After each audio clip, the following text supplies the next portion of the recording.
ఇక ఏమాత్రం ఆలస్యం వద్దు. ప్రపంచవ్యాప్తంగా జరుగుతున్న ఈ ముఖ్యమైన పరిణామాల్లోకి నేరుగా వెళ్ళిపోదాం. ఈరోజు మనం ఈ హెడ్లైన్స్ని 3 భాగాలుగా చూద్దాం. ముందుగా రేపటి ప్రపంచ నిర్మాణంలో టెక్నాలజీ, ఇన్ఫ్రాస్ట్రక్చర్ గురించి మాట్లాడుకుందాం. తర్వాత అధికారం, రాజకీయాలు, ఇంకా గ్లోబల్ ఛాలెంజెస్ గురించి చూద్దాం. ఇక చివరగా ప్రజలు, గ్రహం మరియు ఆటలో మానవ జీవితం మీద ప్రభావాన్ని పరిశీలిద్దాం. అసలు మన భవిష్యత్తు ఎలా రూపుదిద్దుకుంటోంది? ఒకవైపు భారీ నిర్మాణాలు, మరోవైపు కంటికి కనిపించని డిజిటల్ ప్రపంచం. మన రేపటి పునాదులు ఎలా పడుతున్నాయో ఇప్పుడు చూద్దాం. న్యూఢిల్లీలో ఏఐ ఫర్ సోషల్ గుడ్ అనే నినాదంతో ఒక పెద్ద సమ్మిట్ జరిగింది. అంటే ఏంటంటే ఆర్టిఫిషియల్ ఇంటెలిజెన్స్ని కేవలం లాభాల కోసమే కాదు, వ్యవసాయం, హెల్త్ కేర్ లాంటి కీలకమైన సామాజిక రంగాల్లో ఒక విప్లవం తీసుకురావడానికి ఎలా వాడొచ్చో ఇక్కడ చర్చిస్తున్నారన్నమాట. డిజిటల్ ఆవిష్కరణలు ఒక ఎత్తు అయితే, భౌతిక నిర్మాణాల్లో కూడా మన దేశం పెద్ద పెద్ద లక్ష్యాలనే పెట్టుకుంటోంది. అలాంటి ఒక అద్భుతమైన ప్రాజెక్ట్ పొడవు ఇదే, దాదాపు 34 కిలోమీటర్లు. ఇది కేవలం ఒక టన్నెల్ కాదండి, అస్సాంలోని బ్రహ్మపుత్ర నది కింద రోడ్డు, రైలు మార్గం రెండూ ఉండేలా నిర్మిస్తున్నారు. ఇది ట్రాన్స్పోర్ట్ను ఈజీ చేయడమే కాదు, మన ఈశాన్య రాష్ట్రాల అభివృద్ధిలో, దేశ రక్షణలో కూడా చాలా కీలకమైన పాత్ర పోషించబోతోంది. ఫిజికల్ కనెక్టివిటీతో పాటుగా డిజిటల్ కనెక్టివిటీ కూడా అంతే వేగంగా ముందుకు దూసుకెళ్తోంది. దానికి యూపీఐ వన్ వరల్డ్ ఒక పర్ఫెక్ట్ ఎగ్జాంపుల్. దీనివల్ల వేరే దేశాల నుంచి మన దేశానికి వచ్చేవారు లోకల్ బ్యాంక్ అకౌంట్ లేకుండానే చాలా ఈజీగా డిజిటల్ పేమెంట్స్ చేసేయొచ్చు. ఇది ప్రపంచానికి మన డిజిటల్ పవర్ను చూపిస్తుంది. అలాగే భూ ఆధార్, ఇది మరో డిజిటల్ విప్లవం. ల్యాండ్ రికార్డ్స్ని పూర్తిగా మార్చేస్తోంది. ప్రతి భూమికి ఒక యూనిక్ నంబర్ ఇవ్వడం ద్వారా గొడవలు తగ్గించడమే దీని ముఖ్య ఉద్దేశ్యం. సో చూసారుగా, ఒకవైపు భారీ టన్నెళ్లు, మరోవైపు ఏఐ ఆవిష్కరణలు.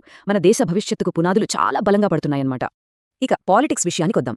అధికార మార్పులు, ప్రపంచ సవాళ్లు, వీటిని లీడర్స్ ఎలా డీల్ చేస్తున్నారు? సౌత్ ఏషియా నుంచి గ్లోబల్ స్టేజ్ వరకు వస్తున్న మార్పులేంటో ఒక్కసారి చూద్దాం. సౌత్ ఏషియా రాజకీయాల్లో కొన్ని ఇంట్రెస్టింగ్ మార్పులు కనిపిస్తున్నాయి. తెలంగాణలో జరిగిన లోకల్ ఎలక్షన్స్లో కాంగ్రెస్ పార్టీ భారీ విజయం సాధించింది.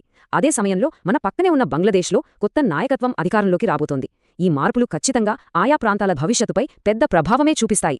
కేవలం ఎన్నికల్లో గెలవడం, ఓడిపోవడమే కాదు, ఇంటర్నేషనల్ టెన్షన్స్, ఆర్థిక ఇబ్బందులు లాంటి పెద్ద పెద్ద సవాళ్లను కూడా నాయకులు ఎదుర్కోవాలి. దీనికోసం వాళ్లు 2 దారులు ఎంచుకుంటున్నారు. ఒకటి దౌత్యపరమైన చర్చలు, రెండోది కఠినమైన ఆర్థిక నిబంధనలు. ఇంటర్నేషనల్ లెవెల్లో చూస్తే జెనీవాలో అమెరికా, ఇరాన్ మధ్య చాలా కీలకమైన చర్చలు జరుగుతున్నాయి. వాళ్ల న్యూక్లియర్ ప్రోగ్రాం, ఆయిల్, ఈ విషయాల మీద ఉన్న గొడవలను మాటలతో పరిష్కరించుకోవడానికి ప్రయత్నిస్తున్నారు. మరోవైపు మన దేశంలో రిజర్వ్ బ్యాంక్ ఆఫ్ ఇండియా అంటే ఆర్బీఐ స్టాక్ మార్కెట్లో అనవసరమైన రిస్క్ను తగ్గించడానికి కొత్త రూల్స్ తెచ్చింది. ఇది మన ఆర్థిక వ్యవస్థను స్థిరంగా ఉంచడానికి తీసుకుంటున్న ఒక ముఖ్యమైన స్టెప్ అన్నమాట. సరే, ఇక మనం చివరి విభాగానికి వచ్చేద్దాం. ఇందులో ప్రకృతి ప్రకోపం నుంచి మొదలుపెట్టి క్రీడాస్ఫూర్తి వరకు మనందరి జీవితాలను టచ్ చేసే సంఘటనల గురించి తెలుసుకుందాం.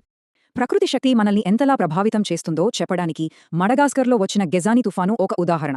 ఈ తుఫాను వల్ల వేల మంది ఇళ్లు కోల్పోయారు. ఇది ఒక పెద్ద మానవతా సంక్షోభానికి దారితీసింది. ప్రకృతి సృష్టించిన ఆ సవాలు నుంచి ఇప్పుడు మనుషుల నైపుణ్యం, వాళ్ల ప్యాషన్కు సంబంధించిన ఒక ఉత్కంఠభరితమైన విషయానికొద్దాం. టీ20 వరల్డ్ కప్లో భారత్, పాకిస్తాన్ మధ్య జరిగిన మ్యాచ్ ప్రపంచవ్యాప్తంగా కోట్ల మంది దృష్టిని ఆకర్షించింది.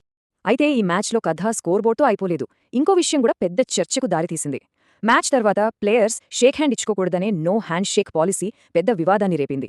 ఇది అసలు క్రీడా స్ఫూర్తి అంటే ఏంటి అనే దానిపై కొత్త చర్చకు దారితీసింది. సో ఆర్టిఫిషియల్ ఇంటెలిజెన్స్ దగ్గర మొదలుపెట్టి తుఫానుల దాకా, ఎన్నికల నుంచి క్రికెట్ వరకు ఈరోజు మనం చూసిన ఈ కథలన్నీ మన ప్రపంచం ఎంత సంక్లిష్టంగా, ఎంత డైనమిక్గా ఉంటుందో మనకు చూపిస్తున్నాయి. ఈ కథలన్నీ వేర్వేరుగా అనిపించచ్చు, కానీ నిజానికి అవన్నీ ఒకదానితో ఒకటి ముడిపడి ఉన్నాయి. ఒక దేశంలో వచ్చిన ఏఐ టెక్నాలజీ ఇంకో దేశ ఆర్థిక వ్యవస్థను ప్రభావితం చేస్తుంది.